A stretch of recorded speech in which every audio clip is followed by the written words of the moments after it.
In my last series, we talked about the two offices of the Messiah, or the two Messiahs, the son of Joseph and the son of David. I know most of you as Christians are familiar with David being a figure who represents the Messiah. Some of you may not know that Joseph too in the Old Testament is somebody who represents Messiah. As a disclaimer to my Jewish friends out there, I know that you are probably going to disagree with some of the comparisons I make between the Joseph of the Old Testament and the Jesus of the New Testament, but understand, I'm not here to preach at you at all. I'm actually here to correct my Christian friends' understanding about the Jewishness of Jesus. To those of you I've already discussed with about our difference of beliefs, I really couldn't be more grateful for the fact that you still are willing to discuss with me. That means so much. Understand that what I'm saying is not meant to preach at you or convince you. I'm actually directing this towards my Christian followers. My Christian followers, the nature of how Jesus relates to Joseph is going to be a little bit offensive to you, but please stay on board, and I hope that you will learn from it. Join me for part 2.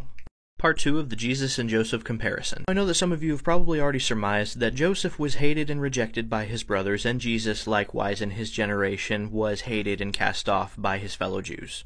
Some of you may also have surmised that the suffering Joseph experienced at the hands of his brothers, slave masters, and his time in prison could be enigmatic of the time that Jesus would suffer here on earth. Joseph and Jesus both, after being cast off by their brothers, were then relinquished to the Gentile world. Egypt then strips off Joseph's Jewish identity and dresses him as a pagan. Can that be said for Jesus? Absolutely. Anytime that you depict Jesus without a talit or tzitzit, anytime that you teach that he has abolished the dietary restrictions of the law or any other restrictions of the law, what you're doing is you are painting him as something other than Jewish. When you reject the holidays that God set forth and do so in honor of Jesus, and yet you honor holidays which are pagan and do so in honor of Jesus, what you're doing is you are dressing Joseph to look like an Egyptian.